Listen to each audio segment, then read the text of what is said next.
My name is Chris Boss, Laboratory for Visionary Architecture, LAVA in Sydney, and I'm an architect. For Chinese New Year 2010, we're building two what we call giant digital origami tigers in front of Customs House. One to celebrate Chinese New Year, and second to further explore our interest in digital architecture, digital design, digital fabrication technologies, and it's sort of a merging of East and West culturally as well as technologically. In Chinese New Year, traditionally, everybody builds gigantic lanterns to illuminate the entire city, and traditionally these lanterns represent animals, the zodiac animals.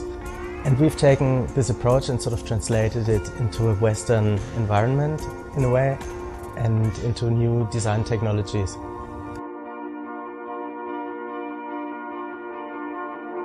To construct the tigers, we could have chosen all sorts of technologies, and we actually investigated the traditional Chinese mythology, which is sort of wires that are bent and wrapped with silk paper.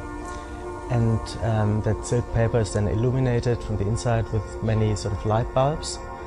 And with the wires you can approximate the shape of the animals very articulately. But we then decided not to go down the traditional way, but to abstract it more and find new materials and new construction methodologies. We found a manufacturer called Sydney Stretch Ceiling who uses Berisol. And Berisol is a material that is generally used for ceilings, suspended ceilings. It distributes light beautifully. It's a stretched membrane that is stretched over an aluminium frame with heat, and then when it cools down it shrinks and has the perfect fit. But it still stays soft, so you can push into the material and it always comes back into the original shape. So it's a very nice new material, very lightweight material, modern material, and it has these lantern characteristics. And aluminium being a recyclable material, very lightweight material.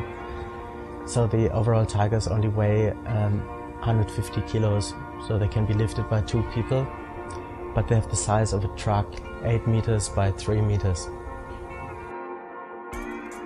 We want people to enjoy it, and it will be interesting to see how people interact with it. Children usually embrace sculptures quite well, run around and try to figure out what's going on.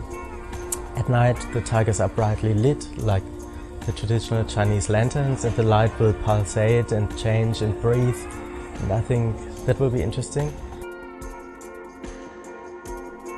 I think Customs House over the last 5-6 years has really developed into a cultural hub in Sydney, exhibiting art, architecture, design, fashion, film in a public environment, publicly accessible environment. And it draws in people off the street as well as people who purposely come to Customs House. There's a number of restaurants and bars, there's the library, the Mediathek.